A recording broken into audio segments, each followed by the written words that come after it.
Well, we find ourselves here at the Great Salt Lake in Salt Lake City, Utah. Now this lake is actually what's left of Lake Bonneville, which for thousands of years covered, tens of thousands of years, covered pretty much all of the state of Utah, and actually shows up on some maps of Mexico from the 1400s.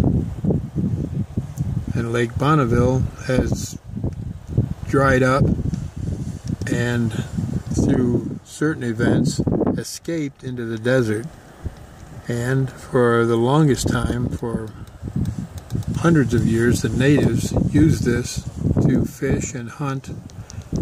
It's very salty, but it's called the American Dead Sea.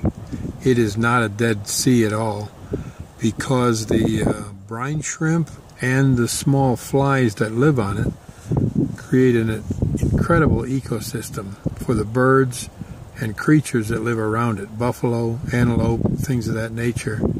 And natives used this for thousands of years.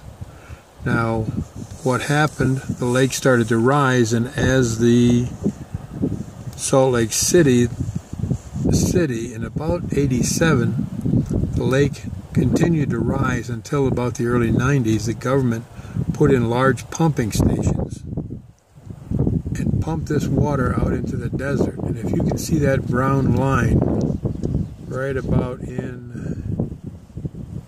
there, that was the level of the lake, and it risked to cover Route 80. So the government put in an enormous pumping station and pumped that lake down, pumping the water into the desert, until finally it's, oh my goodness, it's got to be more than 20 foot lower than it was, and it never recovered. So instead of the water being way up here at the top, at this level up here, we find the water way out there, almost a half a mile away. And it's a very shallow lake, being about 7 foot deep.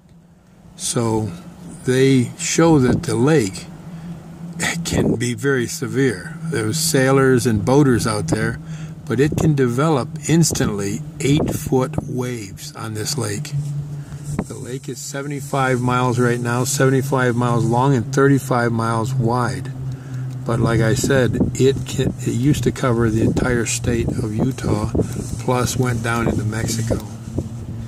And now as it's dried up, of course, just west of us is the Bonneville Salt Flats, the fastest place on earth for testing cars and that. So it was originally Lake Bonneville, and the Indians called it Utah, which is kind of where they came up with the name of Utah. But there are many petroglyphs in the area showing thousands of years of native occupation here. No native tribes because of the Mormon increase in population here and business. There are no native tribes that exist here. They're all further north or further south.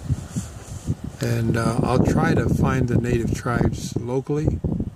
I think I've located some Iroquois, so film at 11.